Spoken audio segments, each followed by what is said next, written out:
Thank you very much. What I'm going to talk about this afternoon are the subtypes of dementia. I'm not going to go through every single subtype. I'm going to talk about some of the more common ones as well as one very important treatable one. And I'm going to show you videos as well. So in terms of my disclosures, I'm on the Research and Development Board of Cognicity. I'm a developer of the Toronto Cognitive Assessment. I'm not going to be discussing the use of medications off-label. That shouldn't have been there, okay? So my objectives are, as I mentioned, to talk about the subtypes of dementia. What I really mean by that is the non-Alzheimer dementias. You hear enough talks, a lot of talks about Alzheimer's disease and how you treat it and that sort of thing. This is going to be about the other kinds of dementias. And the three that I want to talk about are three of the types of dementias that we commonly see or are commonly asked about when seeing patients in the clinic. One is frontotemporal dementia. The other is dementia with Lewy bodies. And the third is normal pressure hydrocephalus. Now, normal pressure hydrocephalus is something you have to think about in anybody with a gait problem. And it's a very important diagnosis because it's very treatable. And I'm going to show you a video of how treatable it is.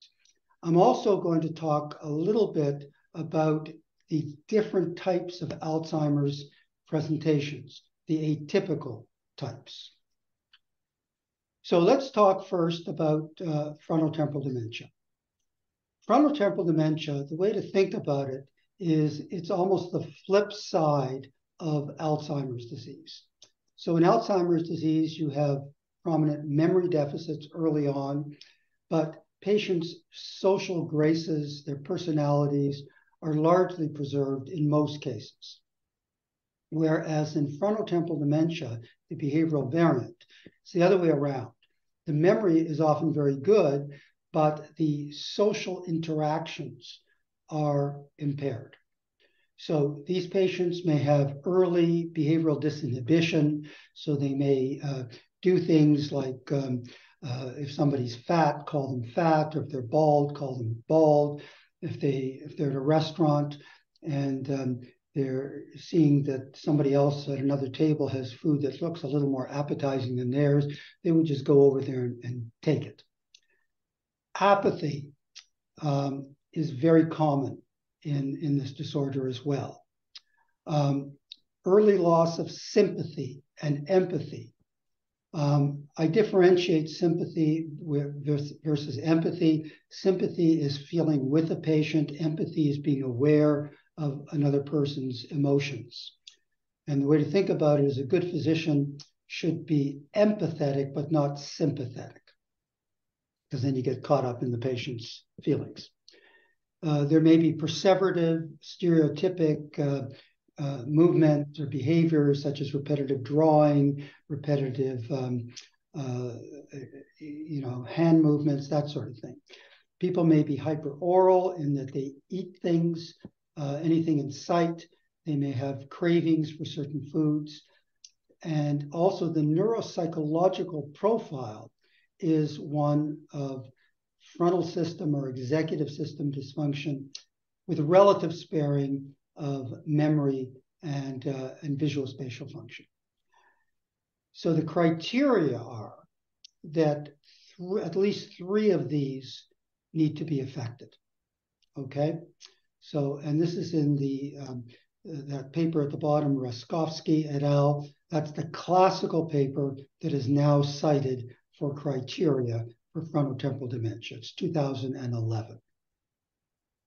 So I'm going to show you a video of a patient with behavioral variant frontotemporal dementia. She's a school teacher, and she had this recent change in behavior where she got herself into trouble at school because she had a student who said something, and she went up to that student and wrote an L with a magic marker on the student's forehead, L for loser. And she really didn't understand why that's a problem.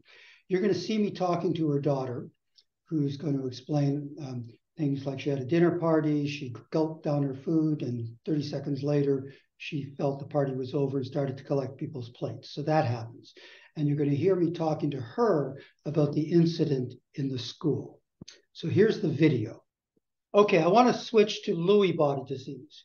Lewy body disease is common. It's probably the second commonest cause of dementia in the elderly, and it's often it can be combined with Alzheimer's disease. So we know, we used to think people only had one disease. We know now that comorbid diseases are common. So this one, the criteria are you have to have dementia plus 2 of the following: recurrent visual hallucinations, prominent fluctuations, spontaneous features of Parkinsonism, and REM sleep behavior disorder. And just in case people are not aware of what REM sleep behavior disorder is, that is when a person dreams, their body is paralyzed except for their eye movements. But in this disorder, that paralysis is lost. So what people do is they act out their dreams. It often happens in sort of self-defense, fighting, punching, kicking. Now, what's very important is this REM sleep behavior disorder can precede the dementia by 20 to 30 years. So it can happen a lot earlier. The spontaneous features of Parkinsonism, what that means is not drug-induced. And the fluctuations, everybody fluctuates. But with these patients, it's like they're almost normal for a few seconds, a few minutes, a few hours, and then they can be severely, severely impaired. So it really varies. I'm going to show you a patient who is very early on. And usually when these people have hallucinations, they believe the hallucinations.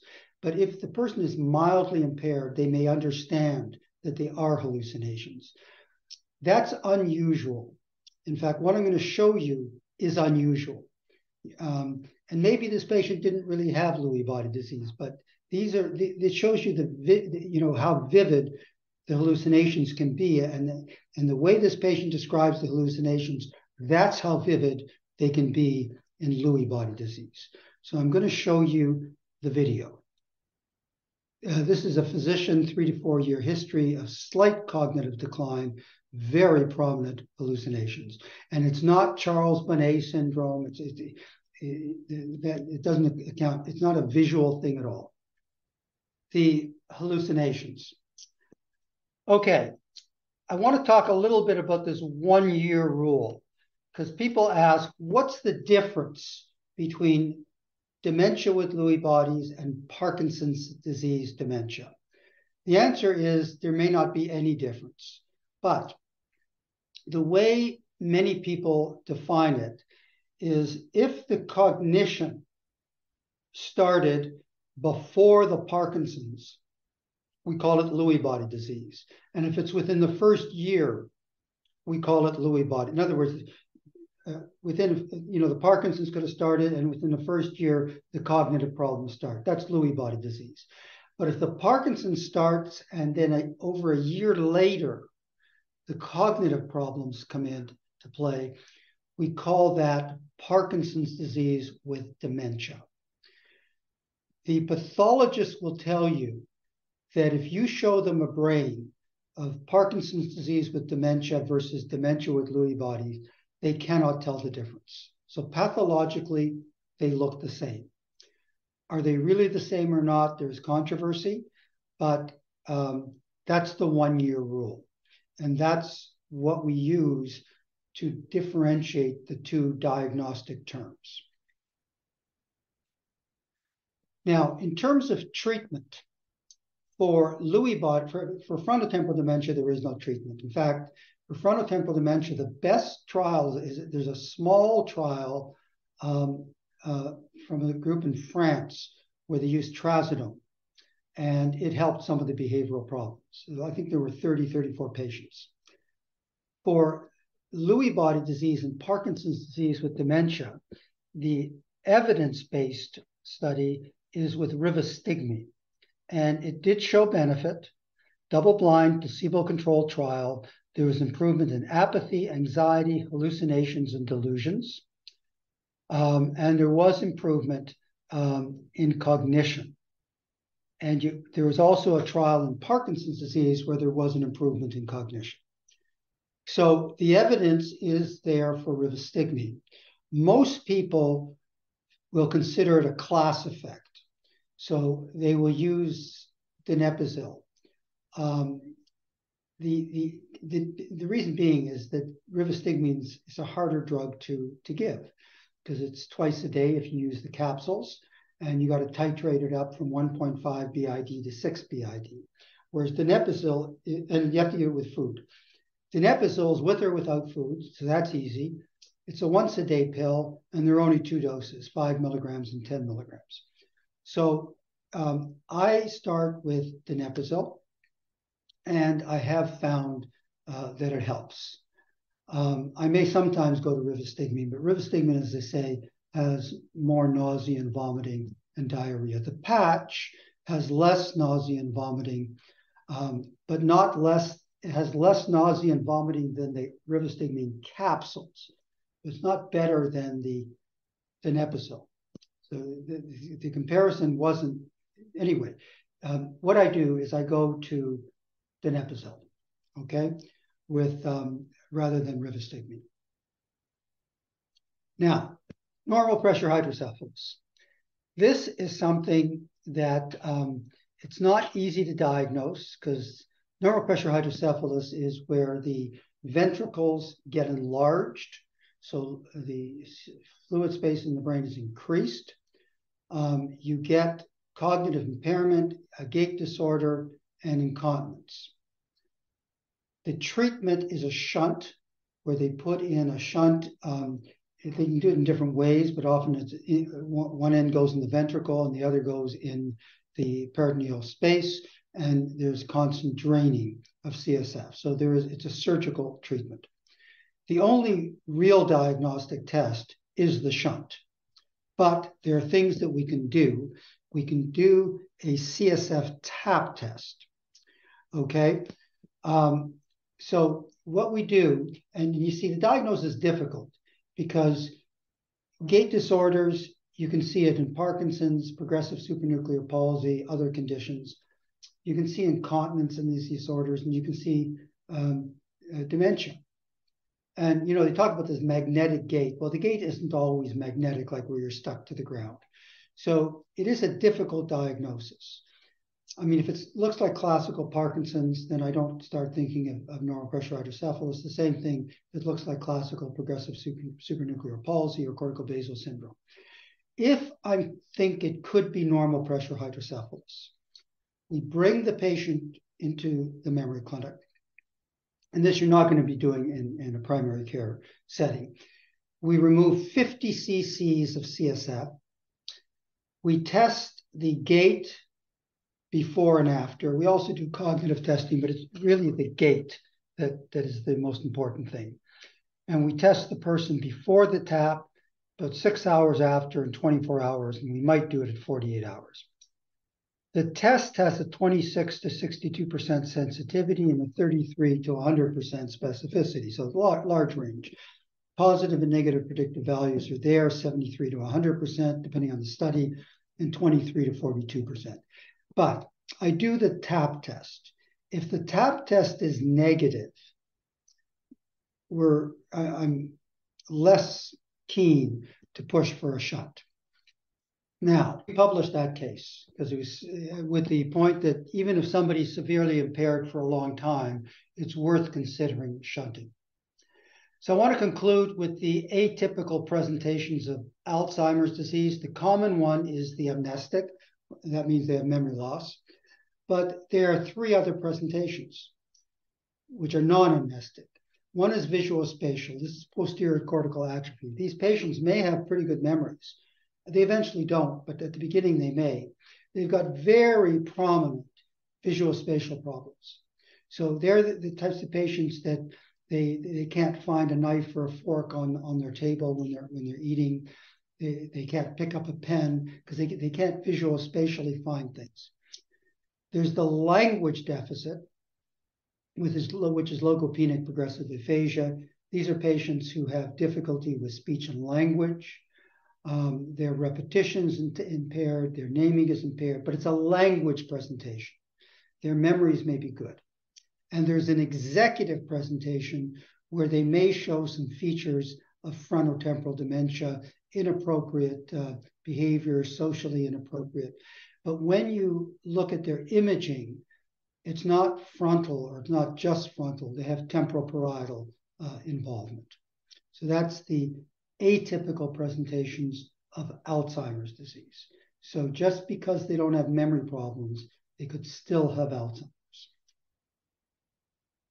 So what I've done is I've talked about the two common non-Alzheimer dementias.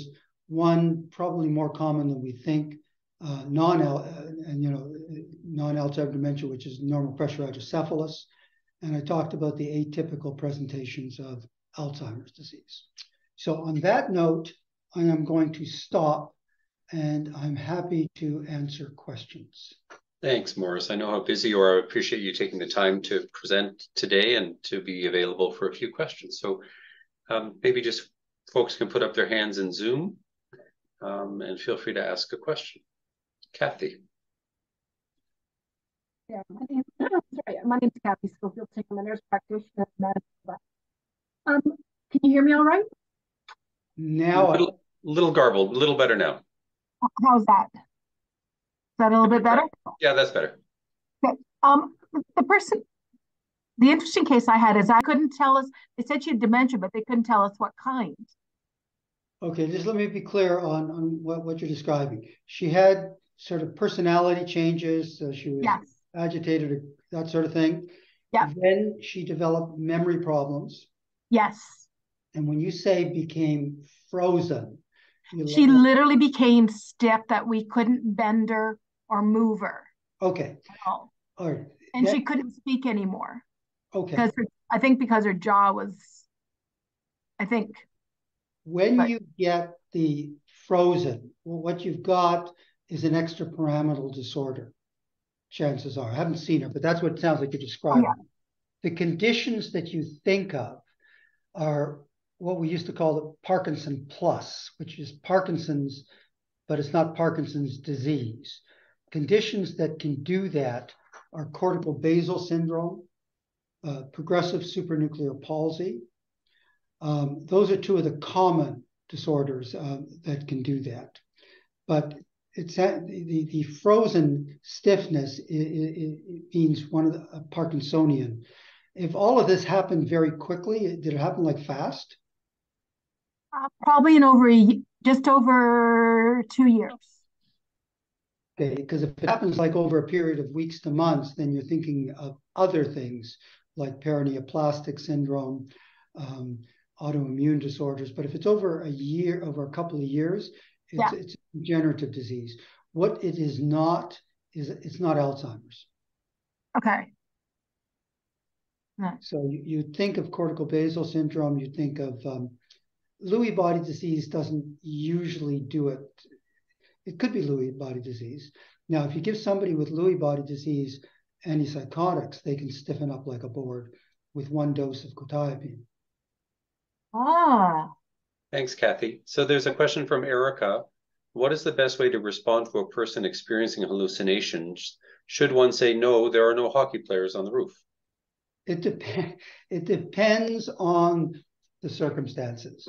With the patient I showed you, you can say, no, there are no hockey players on the roof.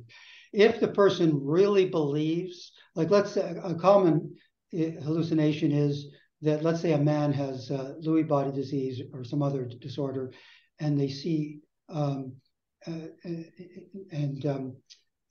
they may see men in the house, or maybe the other way around. The woman has the disorder and see women in the house, but think that their spouse is having affairs with all these people. Telling them it's hallucinations doesn't work because they really see these people and they believe that they're there.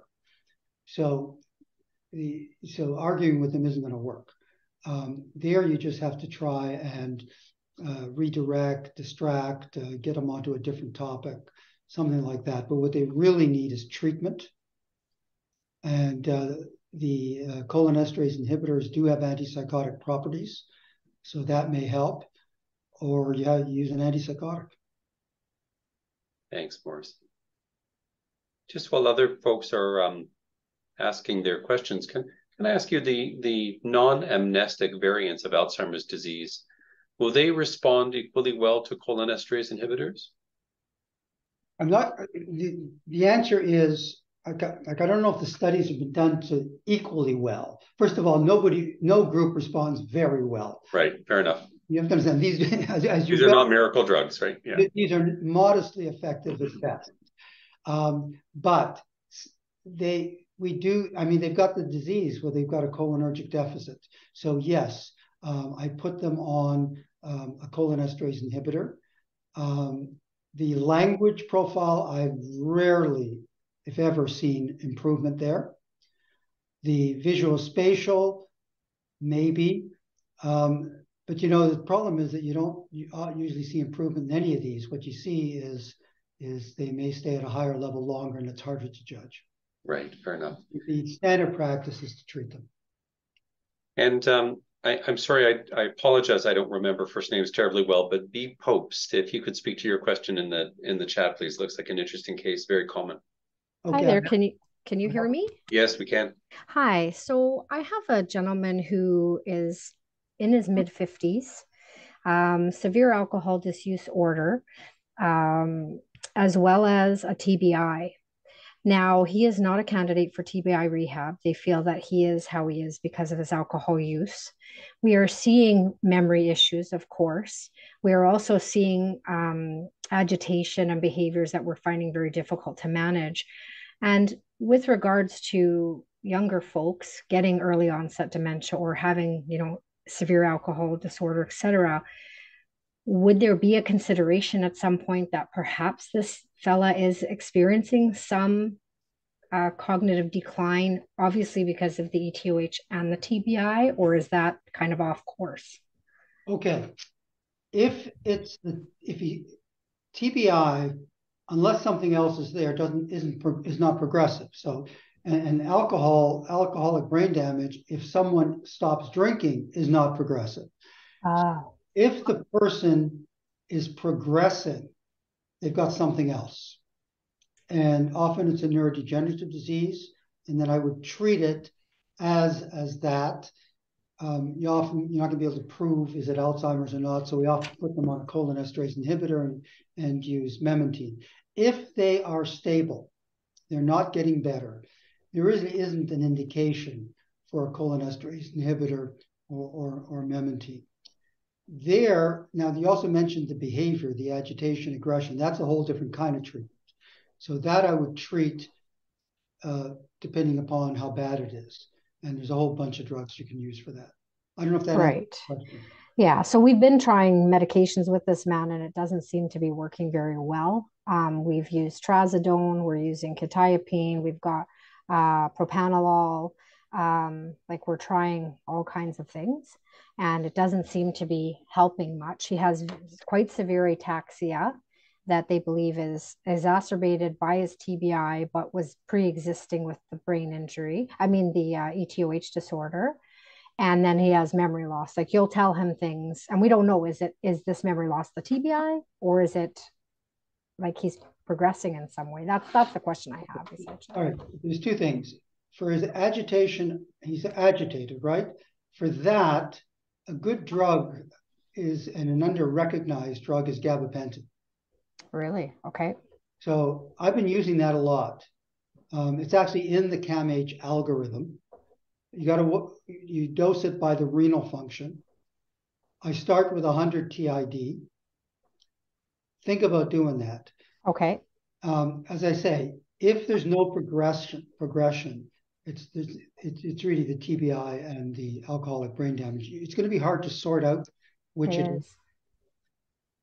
But if there is progression, you might want to start. The thing is, if he's agitated, donepezil, rivastigmine, and galantamine can agitate patients, but memantine has a calming effect. Okay. Again, you got to dose the memantine by renal function. You got to check that. Perfect. Thank you so much. Morris, I'm just mindful of the time. I do see a few more questions in the chat, but I know you have to get back to your clinic. Do you have time for one or two more, or should we? Go ahead. Okay, thank you. Thanks.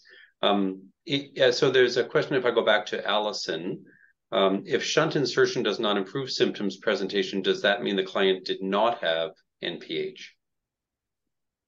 Probably, because, I mean, you put in a shunt, you're draining the CSF. Yeah. I mean, the CSF tap test is just, you take out 50 cc's, it's a one-time thing. If you shunt somebody and they don't get better, they didn't have NPH. Fair enough. And then M. Corey, I have a client with Lewy body dementia and alcohol dementia that hallucinates and punches staff. Any suggestions? We've tried benzos, Seroquel, anti-Parkinson's. Okay, so he's got hallucinations and agitation, and he's got Parkinson's. And is the Parkinson's really bad enough that you don't want a different antipsychotic other than quetiapine? I'm going to ask if M. Corey can unmute and speak to us a little bit. Yes, the doctor is very apprehensive to lose the anti-Parkinson's med. Okay, so what I do there, and he's agitated and aggressive as well? Yes. Okay, you got to decide which is the worst, the hallucinations or the agitation aggression. If it's the agitation aggression, try something like gabapentin or trazodone or something like that, one of the anti-agitation drugs. If you really need an antipsychotic, before you do that, the cholinesterase inhibitors have antipsychotic properties. Try that, okay? The thing is, cholinesterase inhibitors aren't going to work that quickly like an antipsychotic, but if you've got time, put them on donepezil, 5 milligrams in the morning for 30 days and then 10 milligrams in the morning. If the hallucinations are really, really bad and you need a quick solution because he's just hitting and punching and hurting people, clozapine. Now there you got to watch the platelets, the white count. Got to do a blood test every week at the beginning and every 2 weeks after that. Okay. Is that helpful? For your help. That is very helpful. Thanks so much. Okay. And then maybe the last one, Morris, and then we will let you go. Otherwise, Faye is going to call me and yell at me for not letting you get home for dinner. So, so the question is, can NPH add to a person's risk factors for additional types of major neurocognitive disorders? Yes, it's a very good question, because many people who are elderly who have NPH have comorbid degenerative disease like Lewy body disease and Alzheimer's disease. In fact, Michael Cusimano, who's a neurosurgeon at St. Michael's, who does the shunts on our patients here, does a brain biopsy at the same time that he puts in the shunt. Trouble is that's just sampling. But the answer is it is common. And I have patients who get better from their shunt for a year or two and start to decline. We go through the whole thing, make sure the shunt pressures are set properly and all of that and don't have to be changed. But despite all of that, when it's maximally set, they still get progressively worse. And they had a neurodegenerative disease. That is common. And I think I do not think that a coexistent dementia from another cause is necessarily a contraindication to shunting. Great. All right. With that, I know there are going to be many, many more questions, but I think we'll call it there. Thank you so much for a terrific presentation and for answering our questions so clearly and cogently. Thank you very much. And sorry I was late. Okay. Bye, Morris. Thank you. Bye.